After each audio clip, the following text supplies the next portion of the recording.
From Southern California, this is The Circle of Insight, a show about everything in psychology. Hear the latest in news and views on psychology. Our motto is simple: wherever there is psychology involved, we are there. And now, here's your host of The Circle of Insight, Carlos Vasquez. From wherever you are around the world, welcome and thank you for joining us. Today we're going to look at the psychology of self-deception. That's right. Am I self-deceiving myself right now? We're going to find out more about this topic with Dr. Robert Trivers. Dr. Robert Trivers is an evolutionary biologist at Rutgers University. He also won the Crawford Prize, a highly acclaimed prize that he earned. And I say he earned it because he really does deserve it. So let's welcome Dr. Trivers to the show. Welcome to the circle, Dr. Trivers. Thank you very much. Dr. Trivers also has wrote the book, The Folly of Fools, The Logic of Deceit and Self-Deception in Humans, and that's what we're going to try to figure out today. So, Dr. Trivers, what is self-deception? Well, it's the simplest way to put it would be it's lying to yourself. So deception is lying to someone else or to another organism. It's extremely widespread in nature. But self-deception is where you're lying to yourself. You're hiding some portion of the truth from yourself. Now, deception doesn't create a big logical or evolutionary problem because there's lots of ways in which by deceiving you, I can gain an advantage. Access to your wallet, access to your wife, for God's sake. All kinds of relationships in which deception, if undetected, can give you a benefit. But the question is, what's the benefit of self-deception? That's like taking $5 out of my left pocket and putting $5 into my right pocket. Where's the net gain? So the function of self-deception's long been a logical puzzle. And a series of people have come up with partial and false answers. And I believe it was given to me, thank the All-Merciful One, to propose the first scientific theory for why we practice self-deception. And it couldn't be simpler. It's to improve our deception of others. So if I'm lying to you now about something you actually care about, better you're close to me and know me somewhat, you can pay attention to the subtle signs of self-knowledge that I'll give off when I'm lying. One example is we have an unconscious tendency to raise our voice during deception, and that's because we're tense.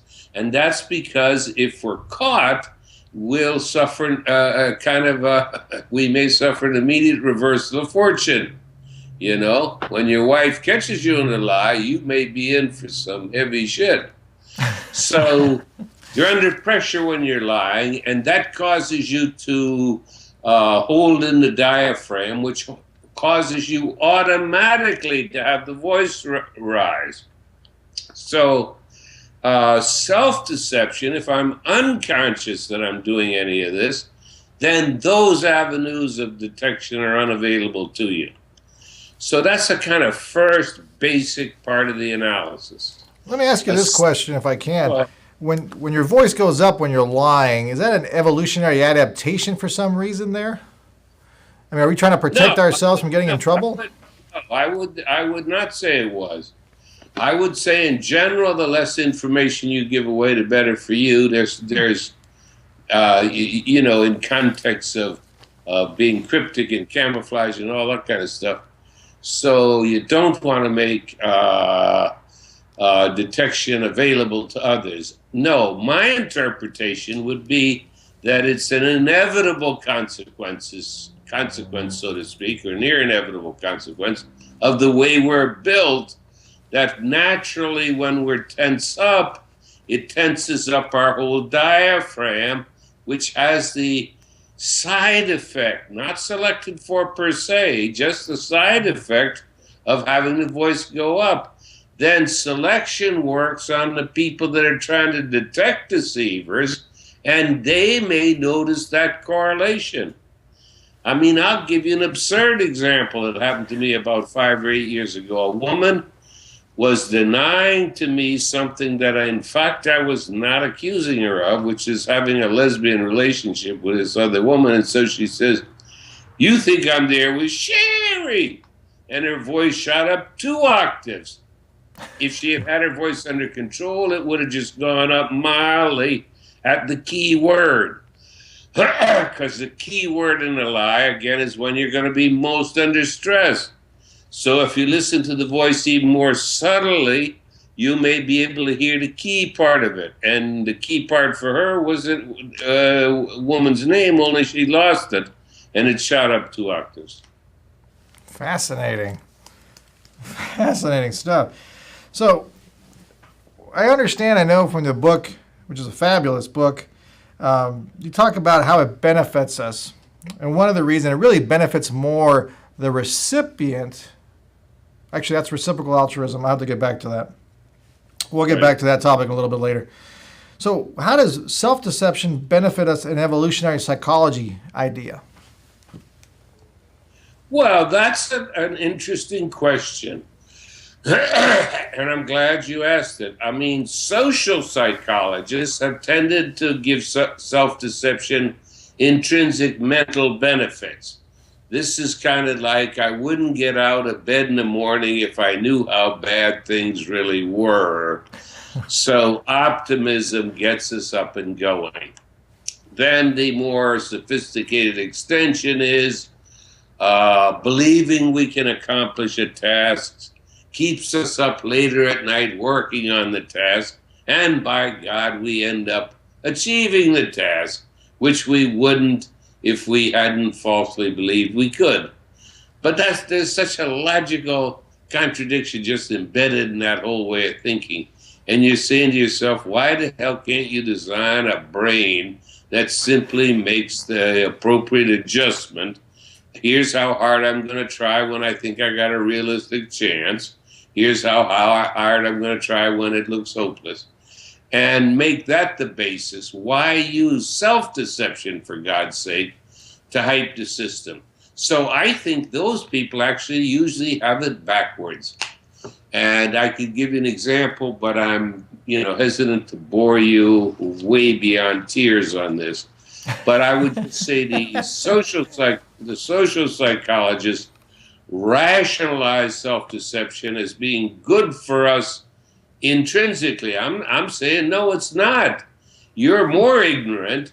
You've made more information into your unconscious where it's less usable or not usable in a way that you can consciously manipulate.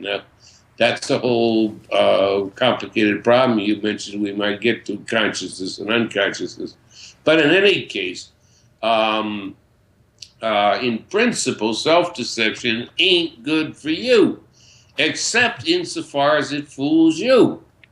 Now, the more I worked on it, the more I realized that the great majority of my self-deception I was unconscious of. In fact, it was unconscious processes running it from the get-go. So psychologists have shown that we will automatically look in the direction of something that gives us a beneficial side effect or image or whatever. And that'll be our first glance. So it's not even like we have to look once to decide which is red and blue. We see red out of the corner of our eyes, so to speak. This is an unconscious process.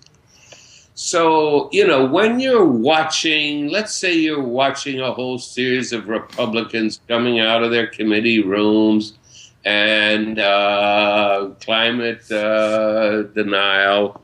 There's no human effect on climate change. The best way to handle a recession is to cut expenditures instead of the exact reverse, which is exactly the proper solution and so on.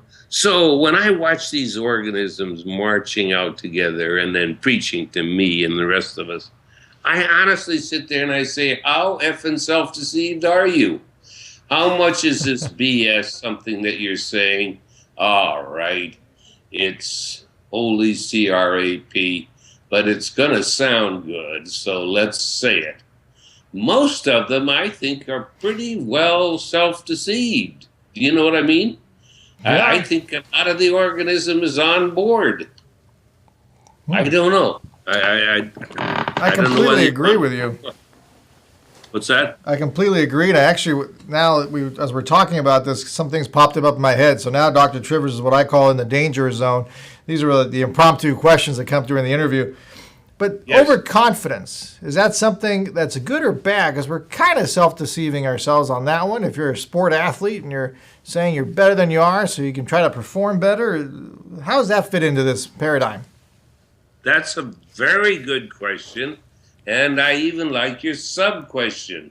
Because when you get into a field like I did and decide, well, I'm going to master the whole effing thing, so if there's relevant evidence, whatever corner, I'm going to use it. So I did exactly what follows from what you're saying. I said there's got to be a literature on sports and overconfidence because it's so goddamn easy to measure. We can ask you what's your chance you're going to sink the next three-pointer, you know. Now, the literature is thin, so that's your first disappointment. And that's true of various subsections of this whole topic. Some people who write nasty reviews in my book say, but he left out this and he left out that. And I'm saying, yeah, mofo, it don't exist. That's why it's left out. But forgive me, I've lost my argument there. You're asking about overconfidence. First of all, I think overconfidence is one of our deepest self-deceptions because I think it has roots that go way before language. So when you and I squared off 50 million years ago, we're not talking about 6 million, 50 million years ago, we're just small little mammals, you know, hiding while the dinosaurs go extinct. When we squared off then, one thing we did was to evaluate the other individual's sense of confidence. You do that in a fight. If you look nervous and I'm standing off against you, it makes me feel better. You know what I mean? Yeah. And if you look like, yeah, come on, Bob, you want to get your ass whipped? Keep right on coming. That in itself will tend to inhibit my behavior. So I think both in courtship, where there's an advantage in thinking you're better looking and you're more attractive than you are, within limits, of course. It has to be within limits. Then I think there's been selection for it. And we do have lots of examples of where overconfidence is costly. They did a beautiful study of people investing in the stock market in the 90s. It was like a huge sample because it was off the internet. These are people that had to be doing it themselves. Well, you know, it's a form of gambling because you have to pay a fee. It might be a 1% cost per transaction, but whatever the charge is for the trade, that's what the house is taking in. So guess what? Men lose 3% of their money every year simply because of overbetting. That is, they're trading stocks too often. If they just sat there and said, all right, I made a series of decisions, let's see how they turned out, at least they would have saved all the transaction costs that they don't save because they keep betting, even though, as you know, it's basically random. The few people who really know how the stock market is working ain't talking to you and me. They living off in another world, brother. So in any case, it was a nice example of how overconfidence in men compared to women was about it was a 3% cost versus a 1.5% cost. So men paid twice as much because they were overconfident. Now, let me ask you this question. I was going to mention the Pygmalion effect, but I think you kind of answered that already through all the other examples that you used. So when it comes to the self-deception, it's unconscious, as you said, and the unconscious factors are composed of a lot of things. They're composed of past experiences, past relationships, evolutionary adaptive mechanisms. Which one do you think weighs the most when it comes to self-deception? Is it the evolutionary adaptive functions, or is it going to be our past experiences, or is there a way to even quantify? Well, we're way from being able to quantify a question like that. That's kind of like, that's a fantasy I would have as to how 20 or 30 or 40 years from now, when we actually develop a real quantitative, rigorous, integrated theory and science of all this, then we can answer those questions. By the way, we're getting little chunks of it. Neurophysiology, some interesting stuff. Not 1/10 as much interesting stuff as they claim. They've been overclaiming for 50 years now, brother. But in any case, where I would expect it from the bigger forces is a very good question. Just to give you one aspect of the subtlety of it, since you mentioned it, you mentioned early effects. Well, early effects often occur in the nuclear family between parent and offspring, and their interests are not identical. But the parent has they both have an opportunity to affect each other's psyche. But initially, the parent, through discipline and this and that, in principle, can manipulate the offspring's psyche. So now you can have self-deceptions that are implanted in you that aren't even in your own narrow self-interest, if you hear what I'm saying. They're still costly in the sense that any self-deception takes you further away from reality, and that's a dangerous game to play in with life. But this one is imposed on you by your parents. I've outlined some in a recent something I've written. And so there you're fighting your own unconscious. You know what I mean? Sure. Where you're freeing yourself from it. Let me tell you this. This is from my book, and it was one of the most fascinating things I learned writing my book. I knew none of this stuff when I started working in Berlin in 2008. Immunology and self-deception. And here was a key result. Jamie Pennebaker, University of Texas. What he discovered was that sharing trauma in a private journal that wasn't even going to be read by anybody else had immediate positive effects on your immune system. So what he did was he brought people into the lab, and he interviewed them separately and asked you to say what was the most traumatic thing that happened in your childhood. And, for a young girl, it might be sexual abuse. Well, boys too sometimes. Sometimes it's physical punishment. Sometimes death of a parent or divorce or whatever the hell it was. But you would try to get them to fess up that something was really traumatic. What was the most traumatic? Then you split the group into two. One group writes for 20 minutes every morning about the trauma. That's all they're doing. The other write about what they did that day. They're the control group. Now here's what happens. For the people that are writing about trauma, their mood goes down steadily. They are dwelling on something painful. That's exactly why they don't dwell on it. That's why they bury the stuff away, right? But if you watch their immune system, it starts climbing right away. Day 1, day 2, higher. Day 3, your immune system is feeling better. 3 months later, your immune system is still elevated, and now your mood has caught up. Now the people writing about what they do next day, they're just flatlining it because they're the control group and there is no effect.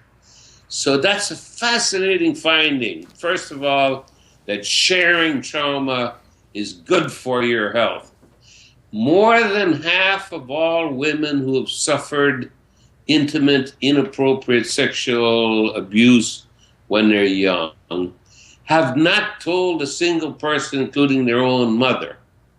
And yet, we know that sharing it, even with a goddamn scientist in the form of a private journal, has immediate beneficial effects.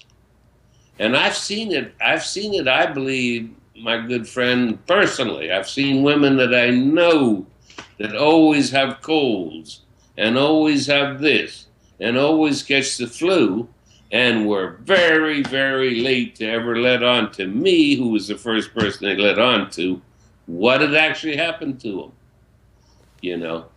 That's so, fascinating. Yeah, and extremely important work, you know.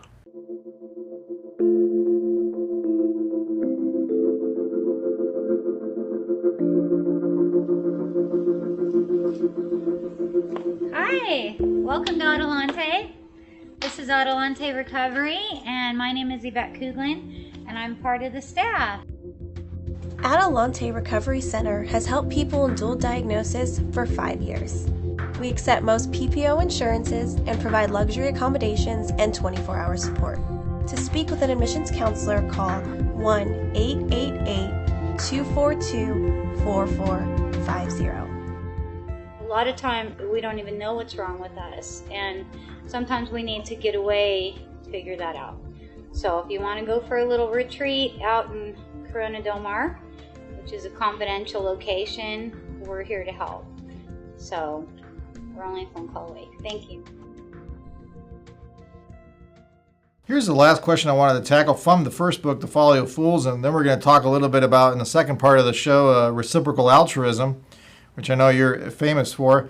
But before we get to that topic, there was one part of the book that really intrigued me, and I can't remember the name of the test off the top of my head.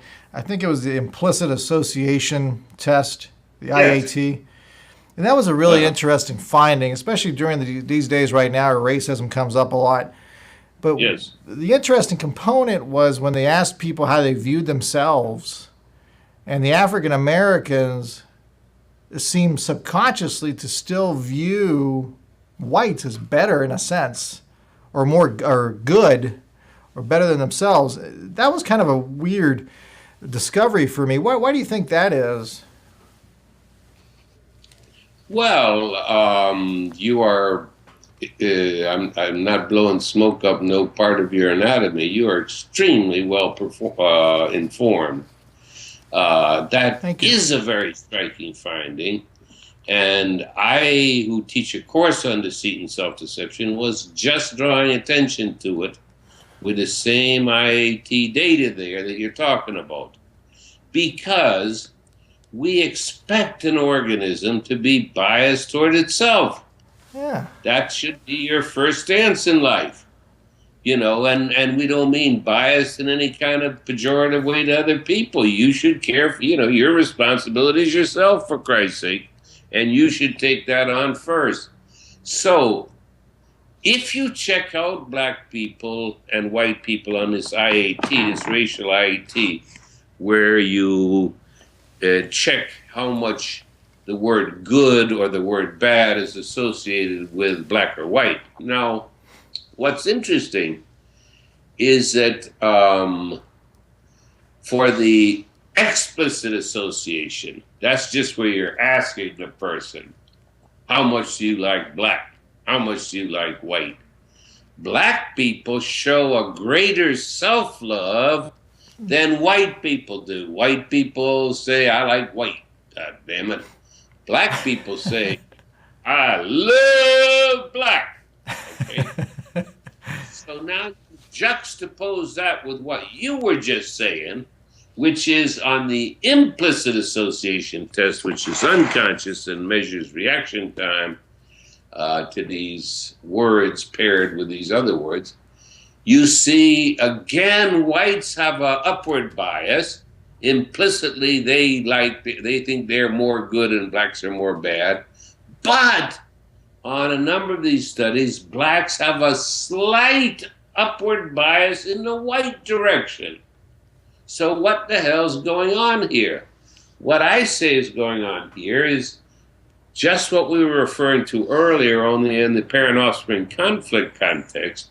You have people who have an imposed self-deception, and that's because they've grown up as an oppressed minority, which is a very important factor to bear in mind about African Americans.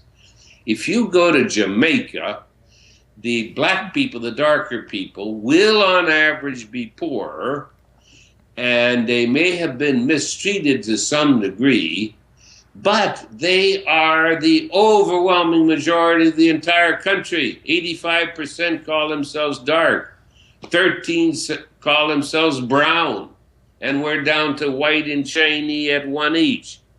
So in that case, you know, if you're imagining how hard was it to be an oppressed black Jamaican compared to an oppressed black American, there is no effing comparison, right? That's a good point. Just use the word lynch, Lynch, and we know the dreadful history. So that to me is a reflection of that. And I do believe there's some evidence that's hopeful that as black people become more dominant in the stage, you know, like, trust me, 30 years ago, black athletes could barely talk, you know.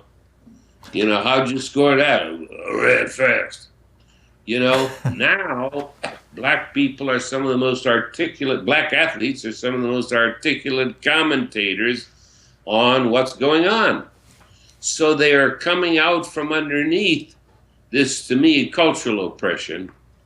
And I think we'll see beneficial effects in that direction. So I hope anyway. Well, I completely agree. I hope so too. It was a disaster that happened to that ethnicity on this. Yeah. Let's go ahead and tackle a little bit. We got about 10 minutes left, and we'll tackle reciprocal altruism.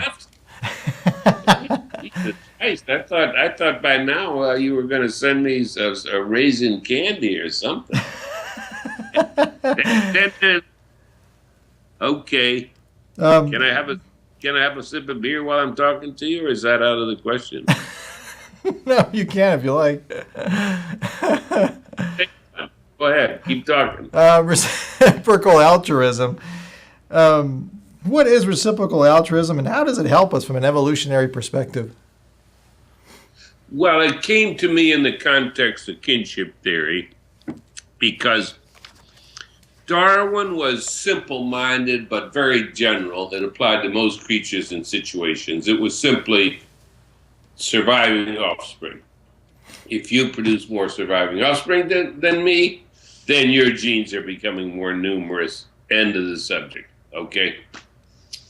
Since the natural environment determines which one of us are going to be successful and which one isn't, there's a natural selection going on.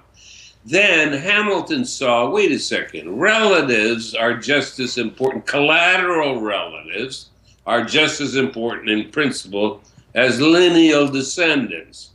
So I'm just as related to my brother or sister, if we're a full sibling that is related to both parents, as I am to my own child. So in principle, natural selection could favor me adding a sister to the world and having slightly less than one offspring subtracted. And that would be favored. Fine. Then I come into the field and I say, well, that's all well and good, but if you look at humans, we have relationships that are as strong or stronger than kin, strong positive emotions, and they're called friends and friendship. So what's going on here? And we are more likely to do something for a friend, you know? You come over to my home and you need this and you need that and you're an actual friend, you know, I'll be hopping up and driving around and helping you, even though I might be helping another person, more likely to. So I thought the logic had to be reciprocal altruism. It had to be that we are trading benefits and costs, where in principle, whenever I do something nice for you, the cost is less than the benefit, so that if you just did it the other way around, both of us would be trading in lower costs for higher benefits, right? The only problem is that there's a tendency to cheat. And that's to either not reciprocate, which is easy enough to spot. You know, I do you something nice, the next time, shoes on the other foot, you say, never mind, Bob, I'm not doing nothing for you. Then I say, F you, and I break off the relationship. But there's something called subtle cheating, whereby you and I have a long-term relationship. But when you check it out, you know, aren't I always doing a little bit more for you than you are for me? You know what I mean? Mm-hmm. So I felt like our sense of fairness and ultimately our sense of justice grew out of reciprocal altruism, not out of kinship, because I am selected to act nice towards my brother whenever benefit is greater than half cost, without reference to whether this is fair or not. So anyway, that's reciprocal altruism. It's connected to fairness. It's connected to altruism. It can operate among kin. I mean, you can also say to your brother, hey, mofo, you know, you're not being reciprocal. So you can ask for reciprocity in relationships where you're more closely related. But the more distantly related you are, the more sure you are that if you've got a system of altruism, it's got to go along lines of reciprocity. And there's some kind of survival component to that too as well, right? I know there's some articles I think I've read where it can help you. If you got into a jam, it's better to have 2 or 3 people. So if you did something altruistically, hopefully they'll reciprocate later to help you in a moment of danger, if you look at the hunter-gatherers kind of component. Yeah, one has to specify and speculate, and sure. But yeah. No, I'm just saying it's not like, I wouldn't take it for granted that you're getting the benefit back. Maybe I'm too cognitive about it. I don't disagree with any of your examples. You know, you've supported a group of people in a variety of situations. Suddenly, blammo! Now group cohesion, group power is critical. Maybe another group is attacking you. You know what I mean? And then the investment in the minor ties that bind may pay off in a much bigger route. So it obviously, with human groups, can get very complex very quickly, as it did. You're absolutely right. Once again, Dr. Robert Trivers wrote the book, The Folly of Fools, The Logic of Deceit and Self-Deception in Human Beings. He is considered by many as one of the founding fathers, the pioneers of evolutionary psychology. Thank you so much, Dr. Trivers, for being on The Circle. Thank you, everyone, for joining us as well. Remember, actually, before we go, Dr. Trivers, is there anywhere else we can go to find more information about you and your work? Carlos, God bless you and keep you. If I knew how to say that in Spanish, I would. Is there a website you would like us to go to? Yeah. roberttrivers.com, or if you forgot, just Google my name and the second link will be roberttrivers.com. For example, after you get access to all my publications, you can download every one except my books, but all the books you have links to, and the book that our host was kind enough to refer to is out now in 6 other languages, including Spanish and Italian and German and Brazilian, Portuguese and Korean and so forth and so on. So that for some of you, you might enjoy reading the book more in your own language, which is very gratifying to me. So in any case, roberttrivers.com, yes, and you've been a most gracious host and most interesting, man. I've enjoyed this. Thank you very much, Dr. Trivers. Thank you, everyone, for joining us. Remember, wherever psychology is involved, even if we're self-deceiving each other, we're there. We'll see you next time, everyone.